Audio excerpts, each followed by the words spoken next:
Who left this precious child in this wasteland? Tsela's voice breaks, his scarred eyes fixed on a newborn in the wailing Jornada del Muerto, 1866. Feared as a shadow of doom, she lies abandoned on a frozen stone, her faint cries slicing the desert's cruel heart. An Apache scout's soul stirs, forging a girl whose silence sparks a fire against greed and lies. Will this fated meeting weave a miracle in a brutal land? Can her light redeem a haunted past? Subscribe now, share where you're listening from, and ride this wild trail. Will her vow defy the storm? Stay for the twist that will stun you. The Jornada del Muerto wails like a widow's ghost, its winds clawing through the New Mexico desert in the winter of 1866, tearing at the brittle sagebrush and scattering dust like ash from a forgotten fire. Mateo Vargas trudges through the frost, his boots crunching on the cracked earth, each step heavier than the last. In his arms, wrapped in a threadbare serape thrummed with a clumsy S, is his newborn daughter, her face pale as moonlight, her cries faint as a dying ember. The town of Las Cruces brands her a curse, born under a blood-red sky, blamed for the fever that stole her mother, Elena, and the drought that choked their meager crops. Los Lobos, a band of outlaws with knives sharp as their grins, have hunted Mateo since he crossed their path in a botched deal years ago, demanding his child to settle a blood debt. His hands tremble, not from the cold, but from a guilt that coils tighter than a rattler's strike, as he kneels by a dry arroyo, its banks jagged with frozen stones. The stars above burn cold, witnesses to a sin not yet committed. Mateo's breath fogs in the gray dawn, his eyes hollow as the shack he left behind, where Elena's last words, "Save her," still echo. He lays the baby on a flat slab of sandstone, its surface slick with ice, her tiny fist clutching the serape's edge. From his pocket, he pulls a silver bracelet, its sun-shaped pendant etched by Elena's trembling hands before the fever took her. "For you," he whispers, tucking it beside her, the metal glinting like a promise he can't keep. "Forgive me," he chokes, his voice breaking like dry wood. The arroyo's silence is a blade at his throat, and the faint wail of his daughter, too weak to fight the wind, cuts deeper. He stands, his shadow long and crooked, and stumbles back toward Las Cruces, not daring to look back. The desert swallows his footsteps, his shame, the child he left to die. But the wasteland is never empty. Tsela, a Mescalero Apache scout, moves like a shadow through the junipers, his eyes sharp as flint, his heart scarred by the loss of his sister, Nale, gunned down by settlers in a raid 3 winters past. His elk-hide cloak blends with the dawn, his breath steady as he tracks a coyote's trail. A sound, fragile yet fierce, stops him cold. A child's cry, not a whimper, but a spark against the desert's roar. He creeps toward the arroyo, his hand on his knife, wary of traps. White men have lured Apaches with bait before, their promises as hollow as their bullets. But there, on the stone, lies a baby, her lips blue, her eyes wide with a fire that defies the frost. "Who left this precious child in this wasteland?" Tsela murmurs, his voice low, as if the spirits might answer. Her gaze locks onto his, not with fear, but with a quiet knowing that grips his chest like a fist. He crouches, his breath catching. Her tiny hand, smaller than a sparrow's wing, reaches out, brushing his calloused fingers. It's a touch that stirs memories of Nale's laughter, of nights by the fire when the world felt whole. The serape, with its crude S, flutters in the wind, and the silver bracelet glints like a star fallen to earth. Tsela's throat tightens. His sister's face flashes before him, her last words a plea to protect the innocent. He doesn't hesitate. Tearing off his cloak, he wraps the baby tightly, her faint warmth mingling with his own. "Spirits guide me," he whispers, cradling her against his chest, her heartbeat a faint drum against the desert's howl. The arroyo's jagged edges fade behind him as he turns toward the Guadalupe Mountains, where his camp lies hidden among the pines. The Apache camp hums with the quiet rhythm of survival, its hide lodges tucked beneath towering cliffs, the air thick with the scent of sage and damp earth. Njoni, the tribe's healer, kneels by a fire, her hands stained with herbs, her eyes narrowing as Tsela approaches, the bundle in his arms unmistakable. "A child?" she asks, her voice low, steady as the earth. Tsela nods, peeling back the cloak to reveal the baby's face, her eyes still blazing, unyielding. Njoni's fingers graze the serape's S, then the bracelet, her gaze softening. "A mother's love," she murmurs, recognizing the mark of a woman who fought until her last breath. The fire crackles, casting shadows that dance like ancestors watching. Kyle, an elder with scars deeper than the canyons, spits into the dirt. "A white man's child brings trouble," he growls, his voice rough as gravel. Tsela's jaw tightens, his hand resting on the baby's head. She's no trouble. She's chosen. The camp stirs, embers glowing in the morning chill. Njoni kneels, crushing chamomile with a stone pestle, her eyes fixed on the child. "Her mother fought for her," she says, her tone daring Kyle to argue. "She belongs to the land now." The baby's gaze follows the spark skyward, as if she sees beyond the flames, her silence heavier than words. Tsela stands firm, the weight of her tiny body anchoring him to a purpose he thought lost. The mountains loom, their peaks sharp against the dawn, guarding a child who carries a mother's hope and a scout's vow. If this tale of survival grips your heart, join us by subscribing and sharing where you're listening from. It's a trail we ride together, and your voice keeps the fire burning. The wind carries the scent of pine and promise, but whispers of danger linger. Los Lobos still hunt, their shadows long in the desert's memory. Tsela knows the path ahead is treacherous, the child a beacon for both salvation and strife. The bracelet's sun pendant catches the light, a reminder of a mother's sacrifice, a spark that will one day burn brighter than the stars. The camp falls quiet, the weight of the child's gaze silencing even Kale's grumbling. Njoni names her Solana, sunlight, her voice a vow to the spirits. The fire pops, sending embers into the sky, where they mingle with the dawn. The desert watches, its heart beating in the child's chest, waiting for the day her light will rise.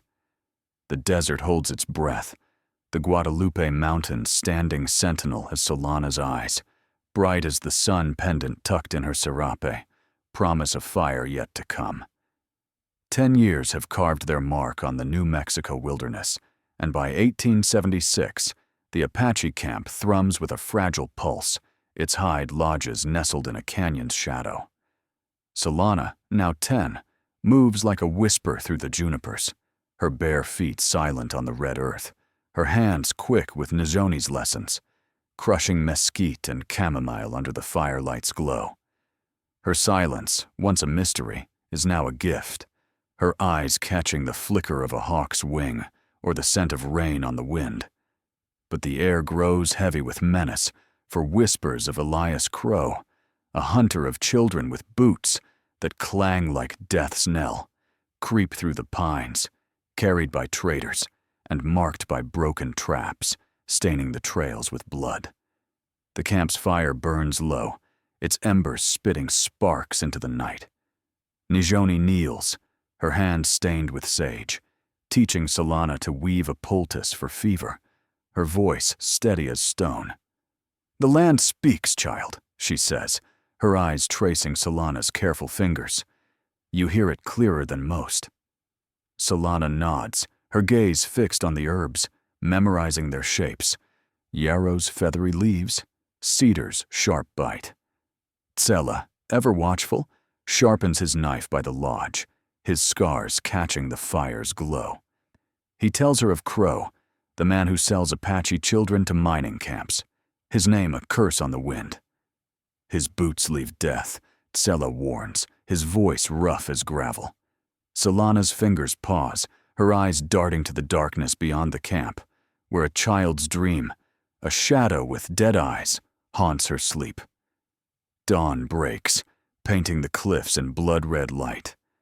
Solana trails Najoni to a hidden mesa, gathering wild mint under a sky heavy with frost. The healer points to a scuffed trail, a horse trap snapped in two, its iron teeth rusted with blood. Crow's work, Najoni mutters, her hand tightening on her basket.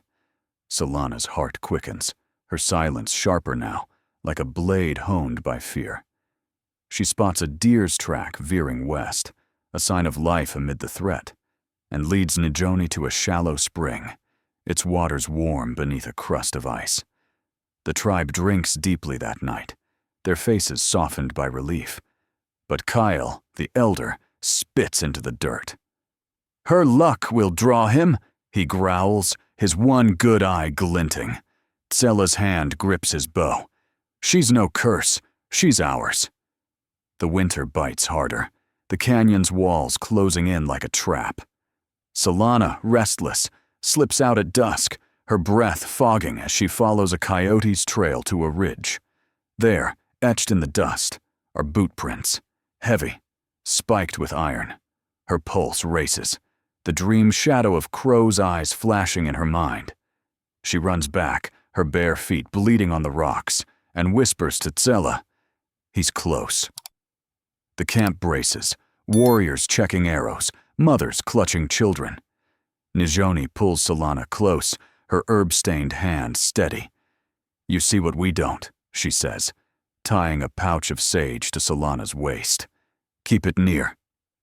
The night falls heavy, the stars hidden by clouds, the canyon silent but for the wind's low moan. Midnight shatters with a roar. Torches flare, turning the camp into a sea of flame. Crow's men, shadows in duster coats, strike like wolves, their iron-shod boots pounding the earth. Screams pierce the air as lodges collapse, embers raining like stars. Solana freezes, her eyes wide, the dream shadow now flesh. Crow's scarred face looms under a torch's glow, his grin cold as the frost. Najoni shoves Solana behind a boulder, her knife flashing as she faces a raider. "Run, child," she hisses, but a gunshot cracks, and Najoni staggers, blood blooming on her chest. Solana's scream rips through her silence, a raw howl that echoes over the flames. Najoni's hand fumbles, pressing the herb pouch into Solana's trembling fingers. "Carry the fire," she rasps, her eyes dimming. "You're chosen." Her grip falls slack, and Solana clutches the pouch, the world burning around her. Tsela appears through the smoke, his arm gashed, his face streaked with ash. He scoops Solana up, her small form limp against his chest, and sprints into the junipers, the crackle of flames fading as they climb a rocky trail. In a cave, the air sharp with cold, Tsela sets her down, his breath ragged. "She's gone," he says, his voice low. "But you're not alone." Solana's eyes, hollow yet fierce, fix on the pouch, her fingers tracing its worn leather. She nods, a small, defiant motion, her silence now a vow heavier than the mountains. The desert's pulse beats in her chest, a rhythm of survival forged in loss. If this tale of fire and defiance pulls you in, join us by subscribing and sharing where you're listening from. Your voice fuels this trail, and we ride it together under the same stars. Dawn creeps over the canyon, its light pale as grief. The camp lies in ruins, smoldering lodges scattered like bones. Tsela binds his wound, his eyes scanning the horizon for Crow's men. Solana sits against the cave's stone, her fingers tight around the pouch, naming herbs in her mind, yarrow, cedar, sage, as if Najoni's voice still guides her. A child's cry echoes from the canyon below, one of the few who escaped. Solana stands, her gaze steady, the pouch a weight she carries like a promise. Tsela nods, his hand on his bow. "We move at dusk," he says. The mountains loom, their shadows whispering of battles yet to come, but Solana's fire, kindled in the night, burns brighter than ever. The mountains stand as silent witnesses, their shadows cloaking Solana's vow, her fire kindled in the night, now a steady flame against the dawn's grief. 3 years later, in 1879, the New Mexico wilderness bites harder, its red earth cracked under a relentless sun. Solana, now 13, moves like a cougar through the Guadalupe's hidden trails, her silence sharper than ever. The sage pouch at her waist, a tether to Najoni's memory. Tsela, his scars deeper from battles unseen, has rebuilt the Apache camp in a narrow canyon, its lodges low and wary. But Elias Crow's shadow lingers, his iron-shod boots haunting the dreams of the tribe's children, his men prowling closer, drawn by whispers of a girl who sees what others cannot. Solana's hands, once clumsy, now wield a bow with deadly grace, Tsela's lessons etched into her muscles. At dusk, she practices alone, her arrow slicing the air, each shot a defiance against the fear that gnaws at the camp. The children, survivors of Crow's raid, cling to her, their eyes wide with trust. One boy, Yiska, barely 9, follows her like a shadow, his small hands mimicking her aim. "You're not afraid," he says, his voice soft as the wind. Solana's gaze softens, but her words are firm. Fear's just dust. It scatters. She hands him a yarrow sprig, its bitter scent grounding them both. The canyon's walls echo with the snap of her bowstring, a rhythm that holds the dark at bay. A trader's wagon rattles into camp, its wheels creaking under the weight of news. "Crow's hunting again," the trader warns, his face gaunt. He's got dogs now, and a price on every Apache child. Tsela's knife glints as he listens, his eyes on Solana. She overhears, her heart pounding, the pouch at her waist heavy with Najoni's words. "You see what we don't." That night, a sandstorm brews, the sky churning like a cauldron of ash. Solana wakes to a child's cry. Yiska, trembling, points to the ridge. "Dogs," he whispers. The camp scrambles, but Crow's hounds are faster, their howls splitting the night. Tsela orders the elders to hide, but Solana grabs Yiska's hand. "We run," she says, her voice steady as stone. She leads 5 children, orphans of the last raid, through a maze of junipers, the storm's dust stinging their faces. The sand blinds, the wind screams, but Solana's eyes catch a faint deer trail, barely a scratch in the earth. "Stay close," she hisses, her bow slung across her back, the pouch bouncing at her hip. The dogs' barks grow louder, Crow's men closing in, their torches flickering through the haze. Solana's breath catches as a gust nearly topples Yiska, his small frame shaking. "The land protects us," she says, her words a vow, as she pulls him into a narrow cueche, its stone walls shielding them. She crushes sage from her pouch, rubbing it on their clothes to mask their scent. The dogs snarl nearby, but the storm's roar drowns their cries, and the children huddle, their eyes locked on Solana's. Hours pass, the storm fading to a low moan. Solana creeps to the quay's edge, her bow ready, spotting a rider's shadow. Crow, his scarred face half lit by a dying torch. Her fingers itch to loose an arrow, but Yiska's hand grazes hers, trembling. She lowers her bow, her silence a shield. The rider moves on, the dogs confused by the sage.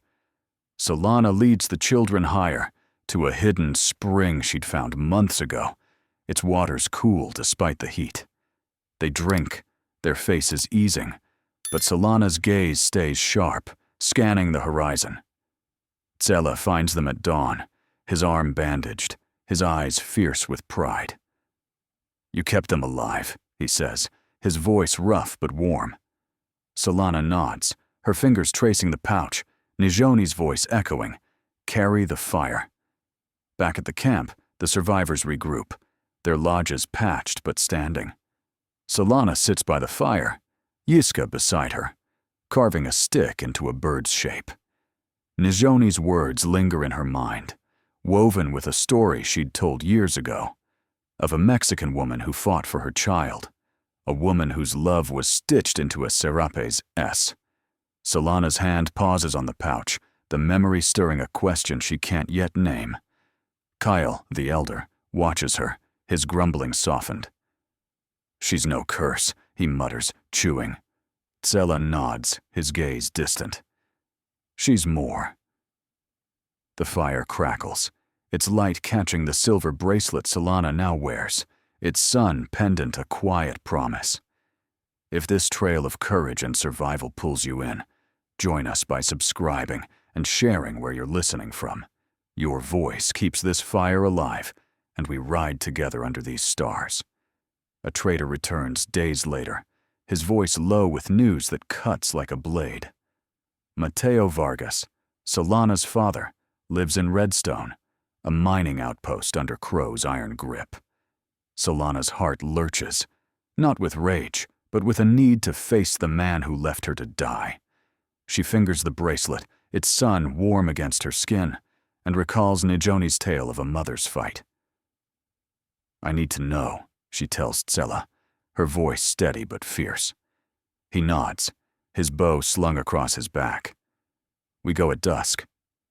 The canyon's shadows stretch long, whispering of truths buried in the dust. Solana stands, her silence now a weapon, her fire ready to burn through the past. The canyon's shadows fade, but Solana's fire, fueled by a mother-stitched S and a need for truth, burns toward a reckoning. 5 years later, in 1884, the New Mexico sun scorches the earth, its heat baking the red dust of the Jornada del Muerto into a brittle crust.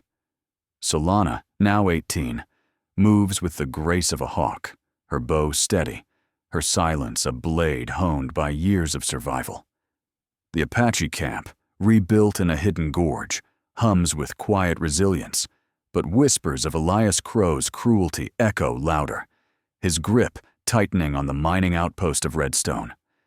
With Tsela at her side, Solana rides toward the truth of her father, Mateo, her silver bracelet glinting like a star against the desert's heart. Redstone emerges from the haze, a sprawl of shacks and barbed wire, the air thick with sulfur and the clank of chained miners.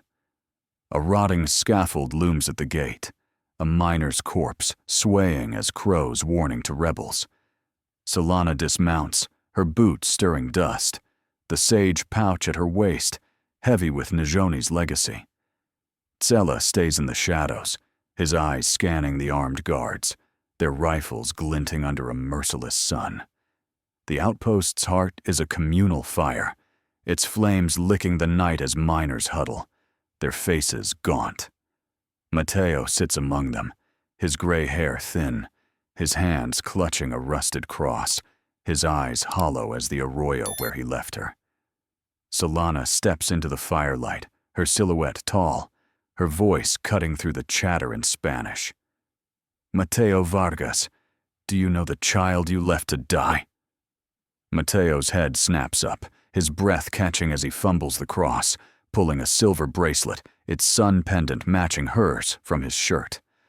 "I thought you'd die," he stammers, his voice brittle as dry sage. "Los Lobos demanded you, Elena's debt." Solana's fingers graze her own bracelet, the memory of Nijoni's tale, a mother who fought, stirring her blood. "You chose fear over me," she says, her tone cold as the desert night. The miners fall silent, their eyes flickering with curiosity and weariness. Crow, broad and scarred, steps forward, his iron-shod boots scraping the earth.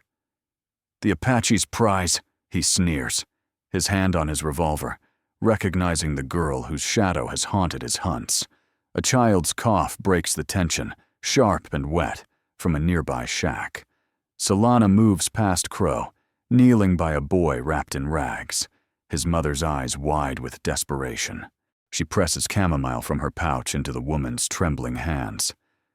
"For his fever," she says, her voice soft but firm. The act shifts the air, miners gripping their picks tighter, their fear thawing. Crow laughs, cold as frost, drawing his gun. "You think you can play hero?" he snarls, aiming at Sella's shadow in the dark. Solana rises, her bow drawn, arrow steady. "You hunt the helpless," she says, her eyes locking onto his. "But you won't take me." The fire crackles, its light catching the sun pendant, a beacon in the gloom. A shot rings out, grazing Sella's arm. He grunts, his knife flashing, but Solana's arrow flies faster, piercing Crow's hand, the revolver clattering to the dirt. A miner, old and weathered, steps forward, his voice hoarse. "She's like my boy, taken by your kind," he growls, his pick raised. The others stir, their chains rattling as they surround Crow, his guards hesitating under the weight of their gaze. Solana's voice cuts through. "No more blood." The old miner nods, binding Crow with his own ropes, the outpost's air electric with defiance. Mateo sinks to his knees, the bracelet slipping from his hand. "Forgive me," he whispers, but Solana's eyes are steel. "You're no father to me," she says, turning away, the fire's glow fading behind her. A young miner, Javier, steps from the crowd, his face pale, his shirt marked with a faint S. "Wait," he calls, his voice trembling, holding a tattered letter. "Our mother wrote this. For you." Solana pauses, her heart lurching as she takes the paper, its words scrawled in fading ink. "My Solana, you are my light." The S matches her serape, a thread tying her to a mother's love. Javier's eyes, wet with recognition, meet hers. "She never stopped believing," he says. Solana's fingers tremble, tracing the letter, her silence breaking in a sharp breath. She hands him a mesquite sprig, her voice low. "Carry her light." Zella, blood seeping through his sleeve, nods, his hand grazing her shoulder. They mount their horses, leaving Redstone's dust behind. The trail leads north to Esperanza, a trading post where a crumbling mission shelters outcast children, orphans of miners and natives, their eyes hollow as the desert. Solana steps into the mission's dim light, her presence silencing the room. A girl, her braids tight, stares up, her gaze mirroring Solana's own. "You're not broken," Solana says, kneeling to press a chamomile sprig into her hand. "You're the land's own." She teaches them to crush herbs, to read the stars' paths, her hands guiding theirs. The girl's face brightens, clutching the sprig like a vow. Solana stands, the pouch at her waist lighter now, its weight shared. The mission's walls hum with hope, the children's voices rising like a new dawn. At dusk, Solana rides to the arroyo where her story began, its waters now a thin trickle under the stars. Sela watches, silent as she kneels, her fingers brushing the sage pouch, then pulling a smooth stone from her pocket, a gift from Sela years ago. "They called me a burden," she whispers, her voice blending with the water's murmur. "But that burden taught me to stand." She lets the stone slip into the current, its ripples catching the starlight. The desert stretches vast, unforgiving, but Solana, its daughter, rides west, her silence no longer a weight, but a promise. The stars burn above, guarding a woman whose fire will light the forgotten paths. The desert's heart pulses in Solana's vow, her fire carving light through the shadows of New Mexico's wilds. From a child left to die, she rose as a beacon, her tale of justice and survival etched in the dust. We're grateful you rode this rugged trail, feeling the weight of her courage and the spark of her spirit.